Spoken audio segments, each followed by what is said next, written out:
So thank you very much for the invitation. It's a real pleasure to try to talk about this subject that's very important, especially for elderly people, including those that are 80 years and older. So we are going to talk a little bit about sarcopenia that has been defined as a progressive and generalized skeletal muscle disorder, and not only with loss of mass, but also with loss of function. That's important to consider that in these days we really define sarcopenia not only with loss of mass, but don't be possible to do the things that they could be done is very important to characterize the sarcopenia. And it's also important because sarcopenia is associated with mortality. In Chianti study, they could recognize that independent of age and independent of the disease, sarcopenia was associated with mortality. So it's very important to recognize this. And sarcopenia increase the risk of disability, increase the risk of morbidity, frailty, and is the result of modifications that happen in the muscle that are influenced by age and by lifestyle. But now that we understand a little bit better about this subject, we know that not only the age and lifestyle can modify and improve the chance to have sarcopenia. Also, the specific mechanisms of the disease are important and interact with aging factors, with the external factors like vitamin D, protein, malnutrition, and all these interactions are going to change the quality of the muscle. And the people that have this situation can not only be elderly, can be younger, can be an adult.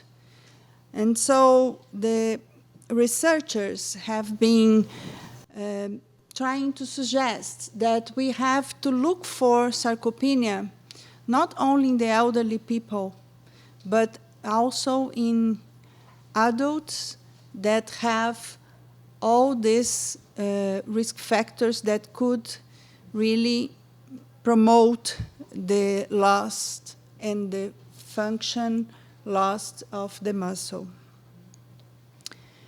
And depending of the criteria that we use to recognize sarcopenia, we are going to have different prevalences. And it reaches until 9% in some cases. Because in the beginning, when sarcopenia was first studied, we saw that the muscle mass could be the big problem of that. And when you use only the measure of the mass, maybe you are going to have more prevalence that when you combine with the function of the mass. And if you combine the measure of the mass, the quantity that the mass, the muscle that the people have, with the function, we can have really those that are in high risk of all the things. Oops.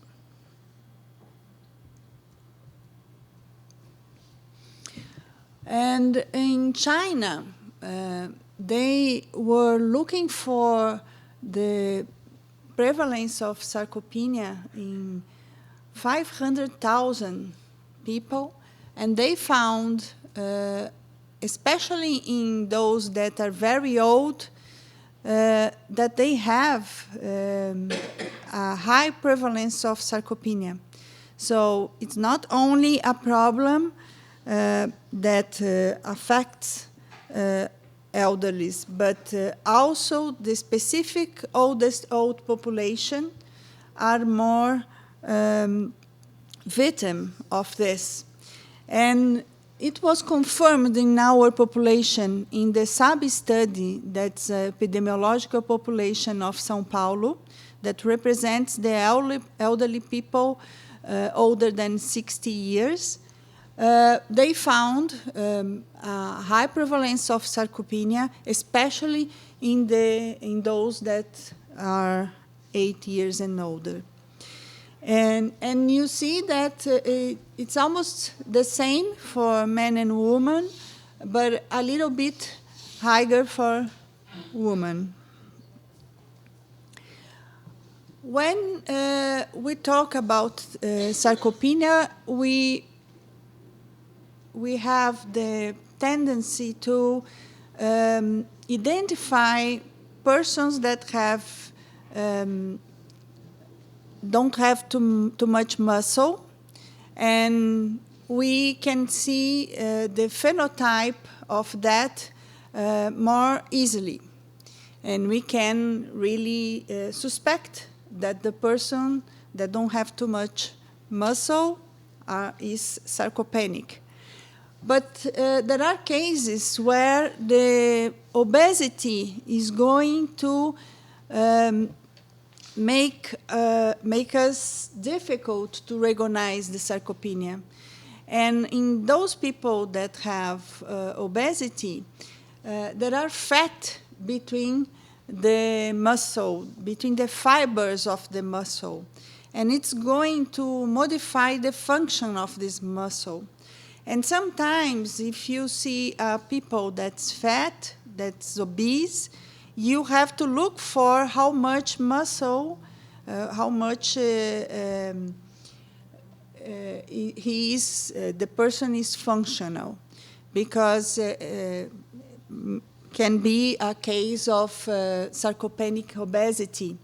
And the way that you are going to conduct this is much different when you compare with obese that's not sarcopenic.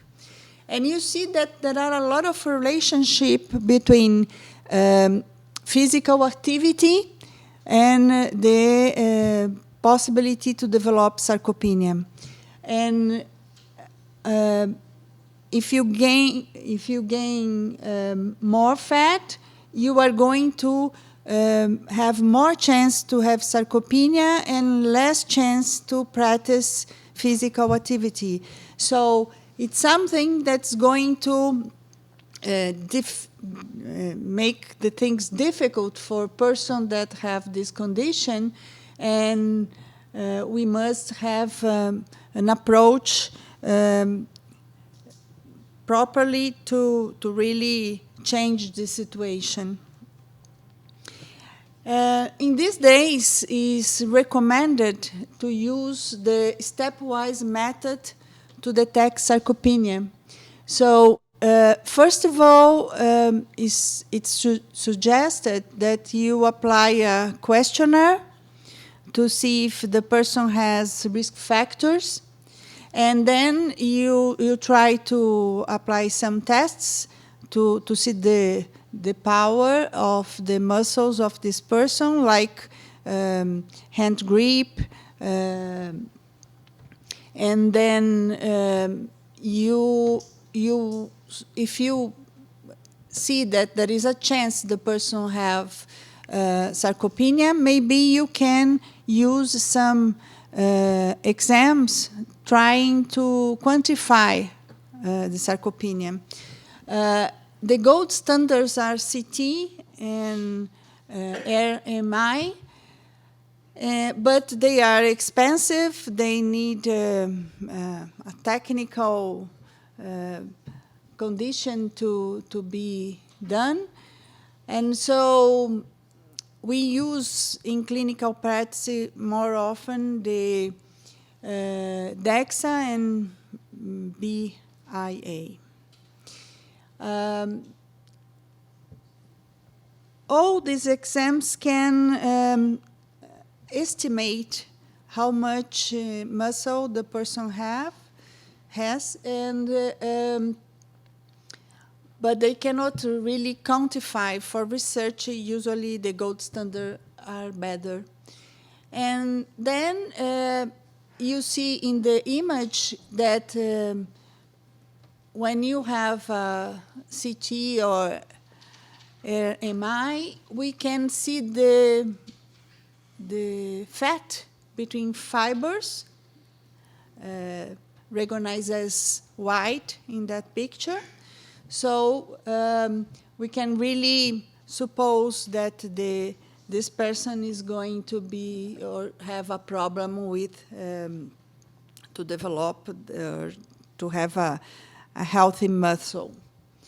And after those, we are going to see the performance that's recommended to do the gait speed, time up and go test, SPB, and maybe the sit and down chair. So if you follow these steps, it's going to be possible to recognize in each phase the person is, and maybe make interventions to prevent and to avoid him to evaluate to a severe sarcopenia. And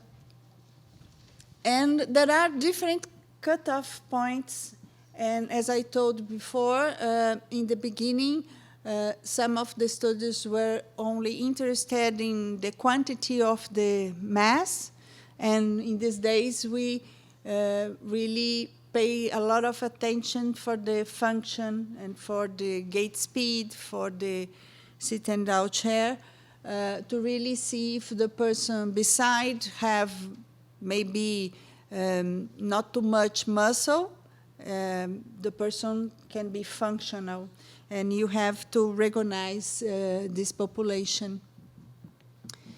And there are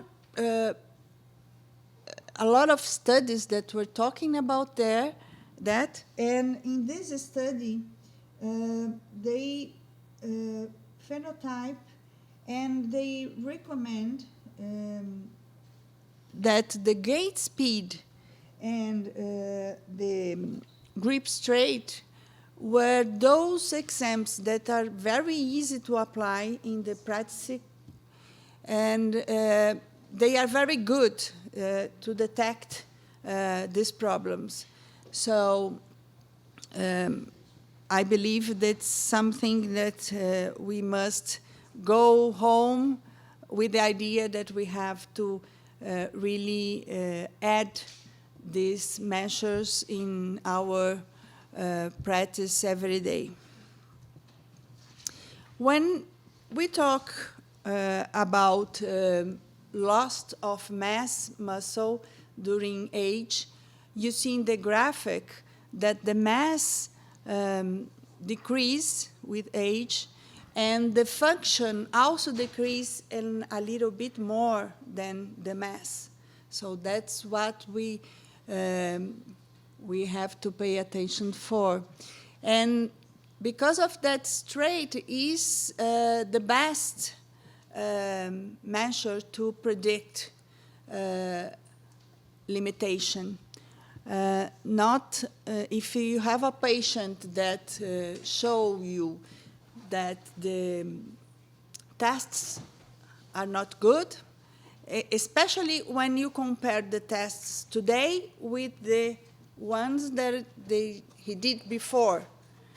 And if you see that he's decreasing the performance, you have to pay attention because he has a high risk to develop dysfunction.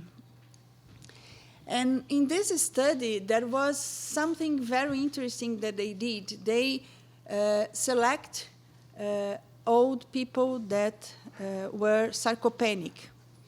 And they asked them, using that instrument that you see, oops, oh, no, I can't do that.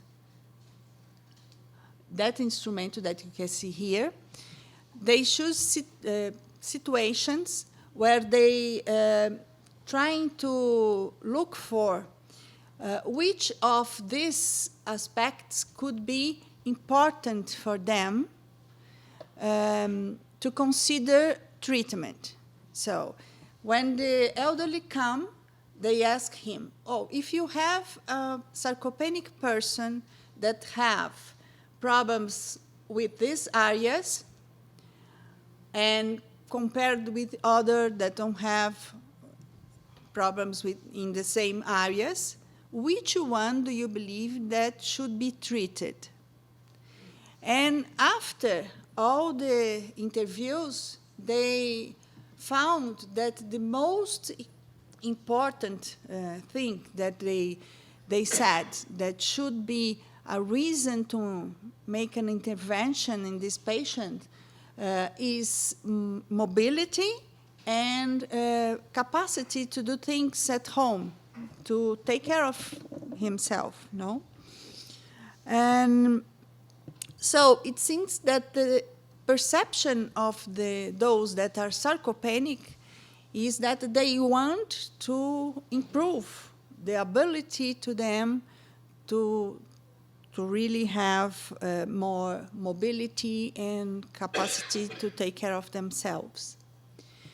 And in this study in China, 582 adults, 8 years and old, were studied, and they already found a prevalence of sarcopenia over 25%, and the aspects that contribute to that was advancing age, low BMI, malnutrition were associated with this high prevalence, and the oldest old had more disability and physical function. So it means that we have to look for this problem, especially when they are very old. And in that one, it's the study that saw the physical performance comparing black and white people, and they found difference, but they could not really correlate this difference between the performance of them with the body composition. So there are differences between races that we see that, no, including in elderly people. There are still differences between them, but they could not attribute this difference to the body composition. And in this study that I'm going to show you about ELSA, ELSA Brazil, with population from Brazil, they show that dynamic abdominal obese, então, again, the obesity must be something that you must always pay attention, because maybe you can have sarcopenia associated with that. In these cases, we have a worst evaluation. So we have really some changes that happen with age, and not only physical changes, but cognitively, we're talking about problems with the audition, and we see that sarcopenia is also something that can really make the possibility to have sarcopenia more important. Here is the meta-analysis of these different studies that show us that it was confirmed association between the sarcopenia with the risk of to have problems with cognition. And in Elsa, Brazil also, they found that there was association, a poor performance with some bad performance in fluent verbal test, and muscle strength was associated with other tests, including the middle age and other adults. So they believe that we have to look for people much earlier. We have to look for sarcopenia not only after 60 years old, but earlier, not in, especially if you are talking about dementia. So when we can see that there are a different phenotype that's easy to recognize, but there are other phenotypes that must be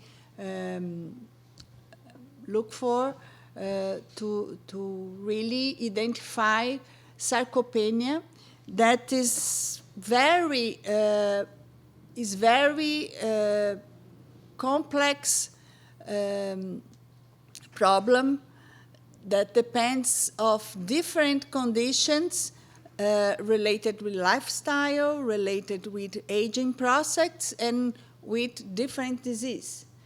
So as much as the person becomes older, as much as he becomes an individual person with his own combination of factors that are going to increase the risk of disability, of cognition problems, make the difficulty to really have a good life, a healthy life.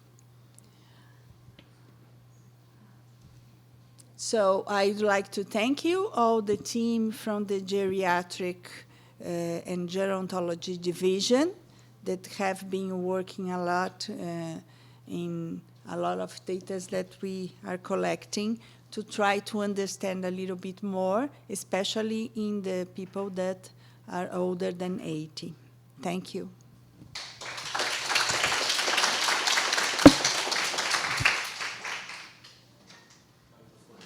I have a question that I think it wasn't clear to me.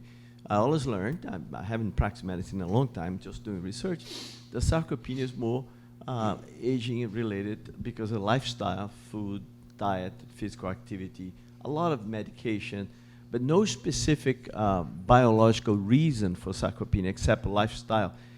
Are there any genetic studies, don't you think any gene variant that may lead person to have sarcopenia, because it's such a rare thing. I've seen a patient with sarcopenia in my time, and I was shocked. You know, I never thought that it could be only diet and physical activity and so on. So, yeah.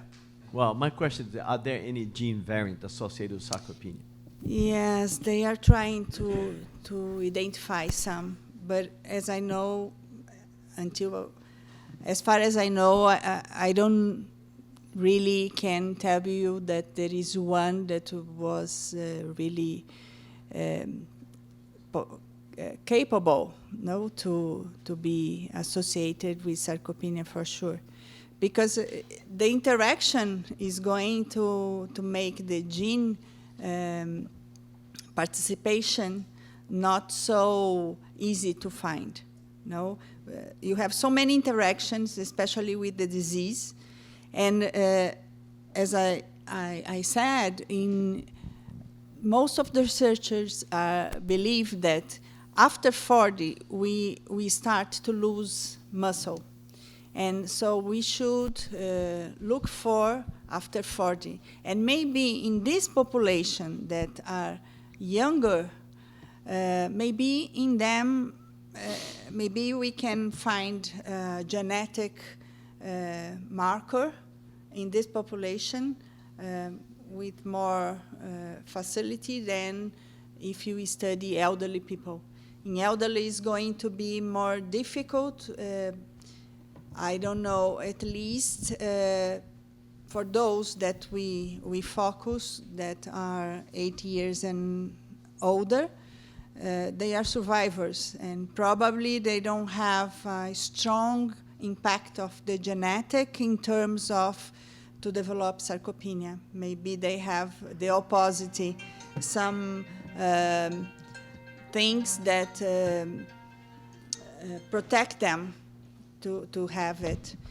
But most of the specialists are looking for in people that have disease like diabetes, because there are a lot of points in common between the mechanisms, and maybe the genetic is going to be one of the markers in this population.